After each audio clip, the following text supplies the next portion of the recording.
10-10 लोग लड़की देखने आ रहे हैं और आए आके हालात अल्लाह माफ करे गए।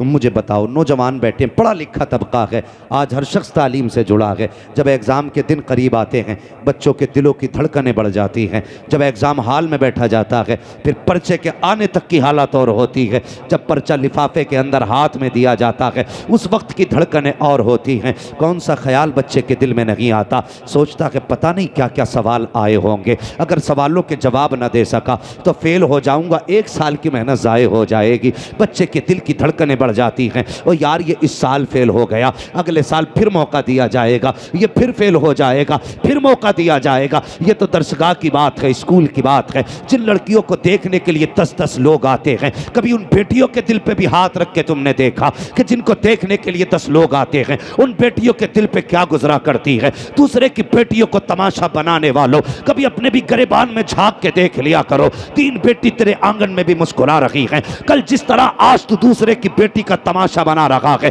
कल अगर तेरी बेटी का तमाशा बना तो बता तेरे दिल पर क्या गुजरेगी। जब बेटी को देखने की बारी आती है गरीब बाप गर्दन झुका के भागा फिरता है, कहीं से 10,000 उधार लाता है, किसी से चीनी उधार ली है, किसी से शक्कर उधार ली है, तब जाकर के भूखों के खाने का इंतजाम हो रहा है। ये 10-10 लोग पेट भर के खा लेते हैं, उसके बाद बेटी को बुलाया जाता है, बेटी को बरसरे-आम बाजार बनाया जाता है, बेटी की इज्जत उछाली जाती है। और मुझे बता तो सही, अगर पर्चे के वक्त बेटे के दिल की धड़कनें बढ़ जाती हैं, तुझे पता नहीं है जब बेटियों को देखने वाले चले जाते हैं और जाकर के ये कहते हैं बेटी पसंद नहीं आई है, तो बेटी 1 साल इंतजार नहीं कर सकती, बेटी के दामन पे दाग लग जाया करता है। लोग कहते हैं कोई तो कमी रह गई होगी जो देख करके लोगों ने इनकार किया है। और तुझे क्या पता है जब देखने के बाद बेटी को इनकार किया जाता है उस वक्त बेटी के जिगर पे क्या गुजरती है। तू तो खा के बिस्तर पे सो जाता है और पूछ गरीब की बेटी से रातों को नींद कैसे आती है, सुकून कैसे आता है। जब से लोगों ने इनकार किया है आईने के आगे खड़ी होती है तो सिर्फ एक सवाल करती है, मालिक मेरा कद छोटा है, बता मेरा कसूर क्या था, मेरी आंख नीची रह गई, मेरी खता क्या थी, आंखें छोटी रह गई, यार अब मेरा कसूर क्या था, जो कद तूने बनाया है वो तो तूने बनाया था, लोग ठुकरा के क्यों चले गए और तुम्हें क्या लगता है सिर्फ गरीब रोया है। नहीं, खुदा की कसम जब गरीब रोता है किसी को खबर हो न हो, मदीने वाले मुस्तफा को खबर पहले हो जाया। वाह वाह वाह वाह वाह, जिंदाबाद जिंदाबाद, नारे तकबीर, नारे रिसालत, उलमाए अहले सुन्नत, मसलके आला हजरत। खत्म करो ये चलन, इस्लाम ने इजाजत दी है, लेकिन ऐसे देख कि जिस बेटी को देखा जा रहा कि उस बेटी को भी खबर ना हो। हाँ, ऐसे देखो कि जिसे देखा जा रहा है उस बेटी को भी खबर ना हो। और हमारी माँ बहनें, अल्लाह माफ करे, हमारी दुआएं ये रहती हैं सजदों में, अल्लाह मेरी बेटी को ऐसा घर देना जिसमें ये शहजादी बन के रहे। और जब पराई बेटी अपने घर आए तो उसे हम कुत्ते की औकात बराबर भी इज्जत नहीं देते।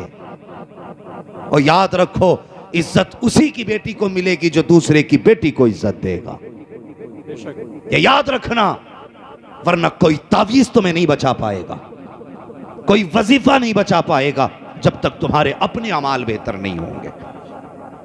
अपने अमाल, कुछ दिन पहले की बात थी, अखबार में एक बेटी ने ना वो न्यूज़ देखी, एक बेटी ने जहर खा के मरने की कोशिश की, लेकिन हॉस्पिटल लेके गए, बच्ची बच गई। तो पूछा बेटी तुम मरना क्यों चाहती थी? उसने कहा मुझे कुछ लोग देखने के लिए आए थे और उन्होंने खा पी के मुझसे, मेरे घर वालों से कहा कि जाके घर जवाब देंगे। उसने कहा हमने 3 दिन इंतजार किया। सुने, बेटी की जिंदगी बड़ी नाजुक होती है। मैं तो दुआ करता हूं अल्लाह करे किसी की बेटी का दिल ना दुखे, किसी की बेटी का दिल ना टूटे। उसने कहा आए और कहने लगे घर जाके जवाब देंगे। घर जाने के बाद उन लोगों ने 3 दिन के बाद जवाब दिया और कहा हमें तुम्हारी बेटी पसंद नहीं। हमारे घर वालों ने पूछा क्या कमी रह गई, तो ये बात बताई गई कि जब लड़की चाय बना के लाई थी तो हाथ से अपने उठा के कफसास के हाथ में नहीं दिया था। सिर्फ इतनी सी बात पे किसी की बेटी को तुमने मौत के किनारे लाके खड़ा कर दिया। कौन सा आसमान टूट पड़ा था अगर बच्ची ने हाथ में कप ला के नहीं दिया था? कौन सी जमीन फट गई थी अगर बेटी ने सास के हाथ में कप नहीं दिया था। खुदा के वास्ते किसी की बेटी का तमाशा ना बना, किसी की बेटी को रुसवा न कर, वरना तुझे नहीं पता जब बेटियां रोया करती हैं और बाप एक बार आंसू देख ले पूरी जिंदगी बाप रोया करता है, पूरी जिंदगी बाप रोया करता है। ये जिंदगी हमारी, तेरा ही नया रिश्ता हो गया। कायनात में कोई हुजूर की बेटी जैसी बेटी हो तो लाके दिखाओ, अली जैसा कोई मर्द हो तो लाके दिखाओ। मगर कसम खुदा की कितनी सादगी, आके हुजूर के कदमों में बैठ गए। मेरे हुजूर ने फरमाया अली खैर तो है, कैसे आना हुआ? गर्दन झुक गई, कहने लगे या रसूलल्लाह जो अली चाहता है वो आप जानते हैं। मेरे हुजूर ने फरमाया अली हम बता दें या तुम बताते हो? अली सहाबी थे, वहाबी नहीं। वो जानते थे हुजूर दिलों की खबर रखते हैं, और कोई गैब क्या तुमसे निहा हो बना, जब ना खुदा ही छुपा तुम पे करोड़ों दरूद। अली तुम बताते हो या हम बताएं? या रसूल अल्लाह आप जानते। मेरे हुजूर ने फरमाया अली तुम जवान हो गए हो। सुने नौजवान जो अपने बाप से मुंह लगा के कहते नहीं अपनी मर्जी से शादी करूंगा मैं, सुनो खुदा के वास्ते कभी जवानों अपने बाप से यह हक ना छीनना, अपनी मां से यह खुशी ना छीनना। जानते हो जब तुम पैदा भी नहीं हुए थे मां तब कहती थी अल्लाह बेटा देगा ना तो अपनी मर्जी से उसके लिए चांद सी दुल्हन लेके आऊंगी। जब तुम आए नहीं थे और जब आ गए तो मां ने कितने सपने सजाए होंगे, कितने ख्वाब मां की पलकों पे होंगे, सोच भी नहीं सकते। आज बंदा मां से कहे नहीं जी अपनी मर्जी से रिश्ता करूंगा मैं, मां कहती नहीं बेटे हमें पता है हम देखेंगे। कहा ना तुम क्या जानो बीवी कैसी होनी चाहिए, मैं जानता हूं कैसी होनी चाहिए। जिसने 2 घंटे कोने में बैठ के लड़की से बात की है वो जानता है बीवी कैसी होनी चाहिए। ये जिसने 50 साल एक बीवी के साथ गुजारे हैं वो जानता है बीवी कैसी होनी चाहिए। सोचो, सोच समझ के फैसला करो, वरना कभी कभी बुजुर्गों ने कहा था लम्हों ने खता की थी सदियों ने सजा पाई। तुम्हारी 1 मिनट की गलती तुम्हें सदियों रुला सकती है, इसलिए ये फैसले खुद ना करना। नौजवान कहता मैंने देख रखी है, मुझे पसंद जो है मैं उससे करूंगा। हाँ लोग सवाल करते फोन पे और हजरत लव मैरिज जायज है इस्लाम में? ये क्या मौका पड़ गया, क्यों पूछा तूने लव मैरिज जायज है कि नहीं? तुझे बताऊं नुकसान कितने बड़े हैं। जितने लव मैरिज मिलते हैं उनमें महीने 6 महीने के बाद या तो लाश फ्रिज से निकाली जाती है, या तालाब से उठाई जाती है, या खेतों से निकाली जाती है, या लड़कियों को फांसी पे लटका दिया जाता है, या खुद जहर खा के मर जाया करते हैं।